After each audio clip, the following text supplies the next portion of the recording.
नमस्कार बच्चों, नमस्कार मेरे मित्रों। आप सभी का स्वागत है फिजिकल एडुपीडिया। इस पर हम लगातार शारीरिक शिक्षा के विषय के ऊपर काम कर रहे हैं। 12वीं के लिए हमने बहुत सारे अध्यायों का निर्माण किया है, वीडियोस का निर्माण किया है।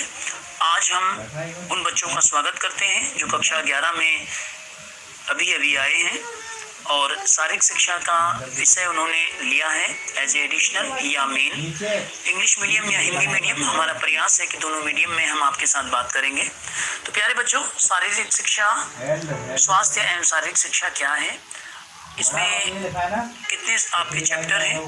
10 चैप्टर अभी तक इसमें हैं, अगर सीबीएसई कोई चेंज नहीं करता है तो। और पहला चैप्टर हम आपके साथ, पहला अध्याय, इसके विषय में हम आपके साथ बात करेंगे।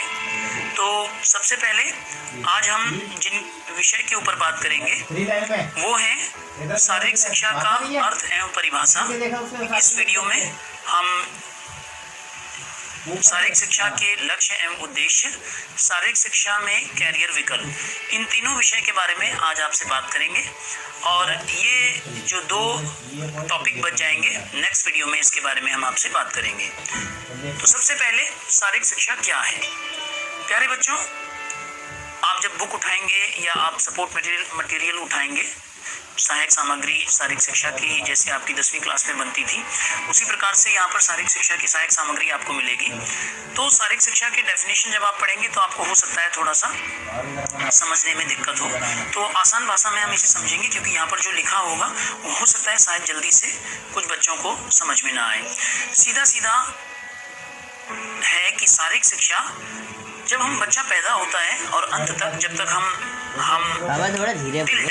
इस संसार में रहते हैं, शारीरिक गतिविधियां करते रहते हैं किसी भी रूप में। पैदा होते हैं, लुढ़कते हैं, रेंगते हैं, घुटनों के बल चलते हैं, वो सब शारीरिक गतिविधियां हैं। शरीर के माध्यम से जो भी गतिविधि हम करते हैं और हम उस गतिविधि के माध्यम से सीखते चले जाते हैं कि खड़ा कैसे होना है, चलना कैसे है, बाहर का संतुलन कैसे बनाना है, दौड़ना कैसे है, बैलेंस वगैरह वगैरह।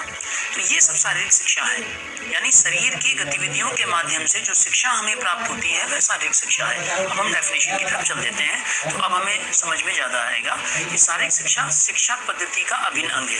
शिक्षा पद्धति क्या है? कि जो भी शिक्षा पद्धति हमारी चल रही है, पहली से 12वीं तक, कॉलेज में आगे आगे जो भी बढ़ रहे हैं, उस शिक्षा पद्धति का एक विभिन्न अंग है वह शारीरिक शिक्षा। क्योंकि जब तक सिक्के के 2 पहलू हैं, हेड और टेल। देखिए, शरीर और मन, इन दोनों का विकास जब तक नहीं होगा, हमारा विकास हम नहीं कर पाते हैं। तो शरीर का विकास होगा तो मन हमारा स्वस्थ रहेगा, ये आप सभी जानते हैं। और मन स्वस्थ है तो शरीर, अगर आपके सिर में दर्द है तो आप नहीं पढ़ पाएंगे, चाहे आप कितने भी आप शक्तिशाली हैं। और आप शक्तिशाली हैं, अब यदि मन आपका दुखी है, घर में कोई भी बीमार है या घर में कोई भी दुर्घटना हो जाती है, तो हमारा शरीर किसी भी प्रकार से काम नहीं करता। तो शरीर और मन एक दूसरे के पूरक है। तो शरीर अगर अच्छा होगा तो मन अच्छा होगा, मन अगर अच्छा होगा तो शरीर अच्छा होगा। इसलिए शारीरिक शिक्षा का विशेष महत्व है। तो शारीरिक शिक्षा का उद्देश्य है नागरिकों को शारीरिक रूप से, मानसिक, भावनात्मक और सामाजिक रूप से स्वस्थ रखना। तो शरीर के माध्यम से, चाहे चलना, दौड़ना, रेंगना, कूदना, पकड़ना हो, या हम फुटबॉल खेलना, क्रिकेट खेलना, कुश्ती करना, कबड्डी खेलना, किसी भी माध्यम से योगा करना, ट्रैकिंग करना, शरीर जिसमें भी गतिमान हो। अब चेस है, चेस में शरीर गतिमान नहीं है, एक जगह बैठा हुआ है। लेकिन यदि आपकी फिजिकल फिटनेस प्रॉपर नहीं है, आप इतने शक्तिशाली नहीं है कि 4, 5, 6, 7 घंटे, चेस का प्लेयर बहुत लंबे समय तक बैठते हैं, तो आप नहीं बैठ पाएंगे। शरीर अगर आपका गतिमान होगा या स्ट्रांग होगा, तभी आपका मन भी काम कर पाएगा। तो वो भी गेम है, उसमें भी उतनी शारीरिक शक्ति की आवश्यकता होती है, फिजिकल फिटनेस की आवश्यकता होती है, जितनी अन्य खेलों में होती है। तो शारीरिक शिक्षा क्या है, यहाँ पर हम देख लेते हैं कि शारीरिक शिक्षा शिक्षा पद्धति का, ये चार्ल्स ए ब्यूचर हैं, बहुत विद्वान शारीरिक शिक्षक रहे हैं। इन्होंने शारीरिक शिक्षा की कई किताबें लिखी हैं। उन्होंने कहा है कि इसका उद्देश्य क्या है, नागरिकों को शारीरिक रूप से, मानसिक रूप से, भावनात्मक, इमोशंस उनके कंट्रोल करना। जैसे हम खेलते हैं, कभी हारते हैं, कभी जीतते हैं, कभी गिरते हैं, तो हमारी जो भावनाएं उस समय उत्पन्न होती हैं, खेल के दौरान उन भावनाओं के ऊपर भी हमारा नियंत्रण हो जाता है। इसीलिए कहते हैं कि एक खिलाड़ी होगा वो जल्दी से डगमगाता नहीं है, वो अपने ऊपर नियंत्रण रखता है, उसकी भावनाएं नियंत्रण रहती हैं, क्योंकि वो जानता है कि आज जीते हैं, कल हारे हैं, आज हारे हैं, कल जीत जाएंगे। सामाजिक रूप से शारीरिक गतिविधियों के माध्यम से जो गतिविधियां उनके परिणामों को दृष्टिगत रखकर चुनी गई हों सक्षम बनाना है। सीधा सीधा फिर वही है कि शारीरिक शिक्षा वह है जिसमें सामाजिक, शारीरिक, भावनात्मक हमारा विकास होता है और हम इस लायक होते हैं कि अपने शरीर के माध्यम से जो शिक्षा हमने प्राप्त की है हम समाज में उसको अच्छे प्रकार से रह पाए। कैसिडी के अनुसार शारीरिक क्रियाओं पर केंद्रित अनुभवों द्वारा जो परिवर्तन मानव के अंदर आते हैं वे शारीरिक शिक्षा कहलाते हैं। तो शारीरिक शिक्षा के बारे में हमने पता चल गया क्योंकि देखिए मैं इसमें ज्यादा जोर इसलिए दे रहा हूँ कि अगर हमारी नींव अच्छी होगी, शारीरिक शिक्षा के बारे में हम ज्यादा समझ पाएंगे तो 2 साल हमने यही पढ़ना है, तो इसके बारे में हमें अच्छे से पता होना चाहिए। अब शारीरिक शिक्षा का लक्ष्य क्या है, हमने बात अभी की थी कि शारीरिक शिक्षा का लक्ष्य है शारीरिक विकास करना, मानसिक विकास करना, सामाजिक विकास करना, नैतिक विकास करना, अच्छे गुणों का विकास करना, जिससे कि हम समाज के अंदर नैतिक मूल्यों के साथ रह सकें। ज्ञान में वृद्धि करना, शारीरिक शिक्षा में जब हम भाग लेते हैं, खेलकूदों में भाग लेते हैं, उनका हिस्सा बनते हैं, अपनी दिनचर्या में ले आते हैं तो हमारे ज्ञान में नई नई प्रकार की वृद्धि होती है, हमारा भावनात्मक विकास होता है। तो लक्ष्य क्या है, शारीरिक शिक्षा का लक्ष्य है, लक्ष्य एक होता है, उद्देश्य देखिए अलग अलग है। इन उद्देश्यों के माध्यम से सर्वांगीण विकास हो रहा है, लेकिन उद्देश्य क्या है, शारीरिक विकास। शारीरिक विकास है और मानसिक नहीं है तो सर्वांगीण विकास नहीं है। मानसिक विकास है, शारीरिक नहीं है, सामाजिक नहीं है तो भी सर्वांगीण विकास नहीं है। जब ये सारे विकास होंगे तभी हमारा शारीरिक विकास होगा और शारीरिक गतिविधियों के माध्यम से, खेल कूद के माध्यम से हम जिन खेलों में भाग लेते हैं उनके द्वारा हमारा शारीरिक विकास होता है, मानसिक होता है, सामाजिक होता है, नैतिक, ज्ञान में, भावनात्मक, ये सारे विकास होते हैं और सर्वांगीण विकास होता है जो कि हमारा लक्ष्य है। एक व्यक्ति का लक्ष्य क्या है, उस व्यक्ति का, एक बच्चे का सर्वांगीण विकास करना। और उद्देश्य क्या है, उद्देश्य है ये जो जिनमें हमने अभी बात की। अगर ये उद्देश्य हमारे पूरे हो जाते हैं तो हमारा लक्ष्य पूरा हो जाता है। तो आगे हम बढ़ते हैं कि शारीरिक शिक्षा हमने देख लिया कि सर्वांगीण विकास बच्चे का हमारा लक्ष्य है और उद्देश्य है हमारे कि वो हमारा बच्चे का शारीरिक विकास करना, मानसिक विकास करना, सामाजिक विकास करना, ज्ञान में वृद्धि, नैतिक विकास और भावनात्मक विकास करना। अब शारीरिक शिक्षा में आपका जो सबसे पहला टॉपिक आता है वो आता है कि शारीरिक शिक्षा में कैरियर विकल्प क्या है। मतलब आपने शारीरिक शिक्षा लिया है, क्यों लिया है आपने? आप अकाउंट्स पढ़ रहे हैं, आप फिजिक्स पढ़ रहे हैं, बायो पढ़ रहे हैं, पॉलिटिकल पढ़ रहे हैं, ज्योग्राफी, जो भी सब्जेक्ट आप पढ़ रहे हैं तो आपने वो सब्जेक्ट इसलिए लिया है कि आप उस सब्जेक्ट में आगे बढ़ना चाहते हैं। यदि आप शारीरिक शिक्षा में अपना कैरियर बनाना चाहते हैं तो 11वीं 12वीं में आपने पढ़ लिया, माना ग्रेजुएशन में आप शारीरिक शिक्षा लेना चाहते हैं, पढ़ना चाहते हैं तो क्या क्या संभावनाएं हैं, इनके विषय में हम जल्दी से बात करेंगे। कि एक तो शिक्षण कैरियर में हम जा सकते हैं, जैसे मैं आपके साथ बात कर रहा हूँ, मैं भी टीचर हूँ, मैं वरिष्ठ माध्यमिक विद्यालय में हूँ। तो सबसे पहले पहली से पांचवी कक्षा तक, 5वीं से 10वीं तक माध्यमिक हो गया, 11वीं 12वीं वरिष्ठ माध्यमिक, महाविद्यालय, कॉलेज में, इसके विषय में हम अभी आगे बात करेंगे। जल्दी से पहले कर लेते हैं कि एज ए टीचर हम यहाँ पर शिक्षण में जा सकते हैं। प्रशिक्षण कैरियर में हम जा सकते हैं, प्रशासन संबंधी, शारीरिक शिक्षा विभाग, खेल विभाग, इंडस्ट्रीज में मनोरंजन कराने वाले जो लोग होते हैं, खेल सुविधाओं का प्रबंधन, ये भी एक कैरियर है, आगे हम बात करते हैं। अभी यहाँ पर केवल हम आउटलुक देख लेते हैं इसका। स्वास्थ्य संबंधी कैरियर में कि हेल्थ क्लब जो आपने देखा है, जिम, एथलेटिक और एरोबिक वगैरह, एथलेटिक ट्रेनर, इसके रूप में भी हम स्वास्थ्य संबंधी कैरियर बना सकते हैं। परफॉर्मेंस रिलेटेड कैरियर, पर प्रदर्शन संबंधी, खिलाड़ी के रूप में आप सचिन तेंदुलकर, धोनी, विराट कोहली वगैरह वगैरह, मेसी, ये खिलाड़ी अरबों रुपए कमा रहे हैं, उस रूप में भी हम फिजिकल एजुकेशन को लेकर इस तरफ जा सकते हैं। अधिकारी के रूप में अभी बात करेंगे। संचार माध्यमों में कि खेल पत्रकारिता, पुस्तक लेखन, खेल फोटोग्राफी, पुस्तक प्रकाशन, खेल प्रसारण, इसके बारे में हम अभी विस्तार से आगे बात करेंगे। केवल आप यहाँ पर ये देख लीजिए कि शारीरिक शिक्षा में कैरियर विकल्प जो है 5 प्रकार का है और 5 प्रकार से हम यहाँ पर बात कर रहे हैं। तो सबसे पहला शारीरिक विकल्प शिक्षण विकल्प है शिक्षण संबंधी व्यवसाय। पहला जो हमने भी यहाँ पर बात की थी आपसे, ये शिक्षण संबंधी जो पहला है इसके विषय में हम यहाँ पर बात कर रहे हैं। तो बेटा, सब प्राथमिक विद्यालय में हम टीचर बन सकते हैं, माध्यमिक में, वरिष्ठ माध्यमिक विद्यालय में, उसके लिए हमें ग्रेजुएशन करना होता है। यदि हमें प्राथमिक विद्यालय में जाना है, माध्यमिक में जाना है, और अगर हमें पीजीटी बनना है तो मास्टर डिग्री उसके लिए चाहिए 11वीं 12वीं के बच्चों को पढ़ाने की। हम कॉलेज में जाते हैं तो मास्टर डिग्री के साथ हमें यूजीसी नेट क्वालिफाई करना होता है, उसके साथ हम पीएचडी भी कर सकते हैं, लेकिन उसकी जो क्वालिफिकेशन है वो केवल master degree plus UGC net होती है। आप कॉलेज में भी अप्लाई कर सकते हैं, वहाँ पर लेक्चर प्रोफेसर आप लग सकते हैं, चाहे वो फिजिकल एजुकेशन कॉलेज हो या जनरल कॉलेज हो।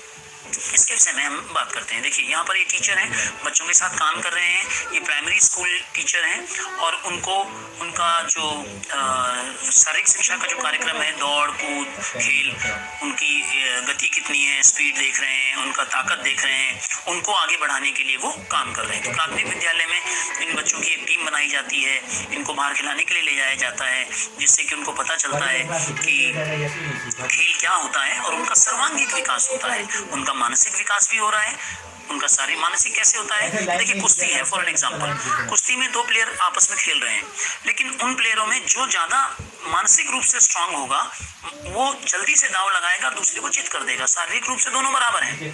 तो खेलों के द्वारा फुटबॉल है, किसको पास देना है, कितनी जल्दी देना है, बॉल बाउंस आ रही है, नीचे बैठना है, तो जब तक आपका मानसिक विकास नहीं होगा हम उतनी तेजी से प्रतिक्रिया नहीं करते। और खेलों में जब हम भाग लेते हैं तो हमारा मानसिक विकास भी होता है, सामाजिक विकास, एक दूसरे की सहायता करना वगैरह हमारा ये विकास होता है, जो ये टीचर यहाँ पर करते हुए दिखाई दे रहे हैं। देखिए ये दूसरा है, ये टीचर है जो एक्सरसाइज करा रहे हैं, बच्चों का शारीरिक विकास करा रहे हैं, उनका मानसिक विकास, सामाजिक विकास सारा होता है और ये सर्वांगीण विकास की तरफ चले जा रहे हैं। विश्वविद्यालय के बारे में मैंने आपको बता दिया। यूनिवर्सिटीज में भी एक डिपार्टमेंट होता है जो कॉलेज के जितने भी खेल होते हैं उनकी टीमों को बाहर ले जाना, उनके कोचिंग कैंप कराना, उनके लिए खेलों की सुविधाएं देना वगैरह वगैरह ये काम करते हैं। तो इस स्तर शिक्षण संबंधी व्यवसाय के बारे में हमने बात की। अब हम बात कर रहे हैं दूसरा जो पॉइंट हमारा था, प्रशासनिक व अनुशिक्षण यानी कोचिंग संबंधी व्यवसाय के बारे में। देखिए बेटा, प्रशासनिक संबंधी, शारीरिक शिक्षा विभाग, खेल विभाग, औद्योगिक मनोरंजन, खेल सुविधाओं का प्रबंधन, ये हमारे 5 पॉइंट इसके अंतर्गत आते हैं। और इसमें हम किस प्रकार से, पहला आपको दिखाई दे रहा है स्क्रीन के ऊपर कि यहाँ पर एक कोच है, इनके सामने एक फुटबॉल टीम है, वो बता रहे हैं कि मूव किस तरीके से बनाया जाता है। इनके पास फिजिकल एजुकेशन रहा होगा, ये खुद भी एक प्लेयर रहे होंगे और इन्होंने डिग्री की होगी या डिप्लोमा किया होगा कोचिंग के ऊपर, और ये कॉलेज में, महाविद्यालय में, यूनिवर्सिटीज में, स्कूल्स में, क्लब्स में, स्टेडियम्स में कोच ये लोग काम करते हैं। तो मैं केवल यहाँ पर अभी कोचिंग के बारे में बात कर रहा हूँ। अब दूसरा यहाँ पर हम बात कर रहे हैं, देखिए ये आपको जो दिखाई दे रहा है, ये तीसरा पॉइंट, चौथा पॉइंट है औद्योगिक मनोरंजन। औद्योगिक मनोरंजन के बारे में मैं पहले आपको सारे वो दिखा देता हूँ, फिर उसके बारे में हम बात करेंगे। ये दो जो आपको चित्र दिखाई दे रहे हैं यहाँ पर, एक तो ये ऊपर चढ़ रहे हैं जिसे रॉक क्लाइंबिंग कहते हैं, और ये यहाँ पर खिला रही हैं, ये सब चौथा है औद्योगिक मनोरंजन। सबसे पहले हम प्रशासनिक संबंधी के बारे में बात करते हैं।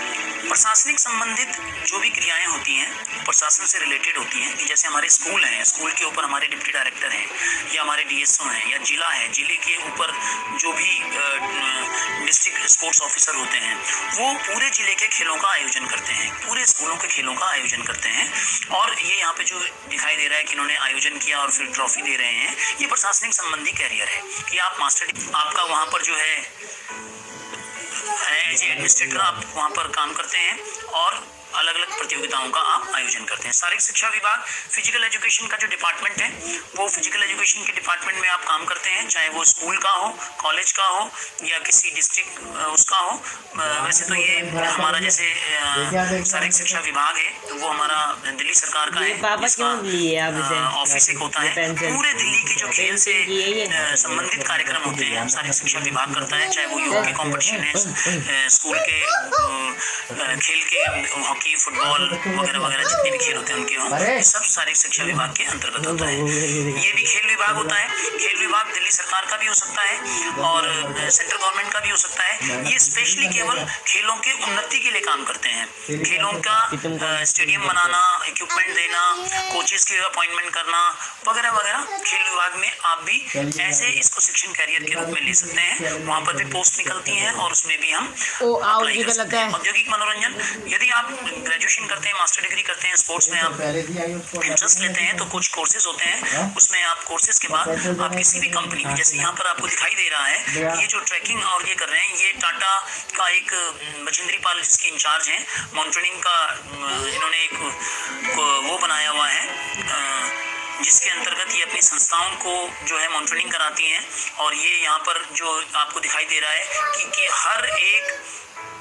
हर एक जो इंडस्ट्री है वो आजकल अपने यहाँ काम ज़्यादा से ज़्यादा वर्कर कर सकें, इसलिए उनको टेबल टेनिस, बैडमिंटन, छोटे छोटे खेल, चेस, कैरम इनको खिलाती है, जिससे कि वो रिफ्रेश हो जाएं, उनकी जो एनर्जी लॉस्ट हुई है वो जल्दी से आके उसको पा पाएँ और काम कर पाएँ, तो काम ज़्यादा से अच्छा होगा। तो औद्योगिक मनोरंजन किया गया है। खेल सुविधाओं का प्रबंधन ये भी एक व्यवसाय के रूप में है कि आप खेल सुविधाओं का प्रबंधन में काम कर सकते हैं। इसके पश्चात है यहाँ पर स्वास्थ्य संबंधी व्यवसाय।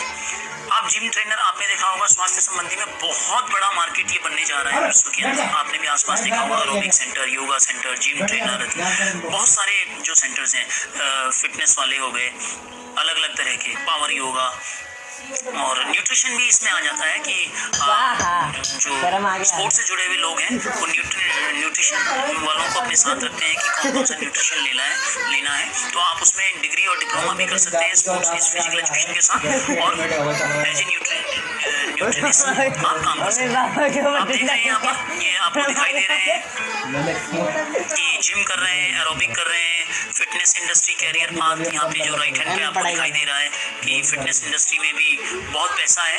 आप देख रहे हैं कि ये योग कर रहे हैं, ये एक्सरसाइज कर रही है लड़की, यहाँ पर ये लड़की सिखा रही है। ये आपने न्यूट्रिशन का भी यहाँ पे आपको दिखाई दे रहा है, ये योग एरोबिक करते हुए, ये छोटे छोटे वेट के साथ एक्सरसाइज करते हुए। तो ये जिम ट्रेनर, योग केंद्र इत्यादि बहुत सारी चीज़ें हैं जो स्वास्थ्य को अच्छा रखने के लिए,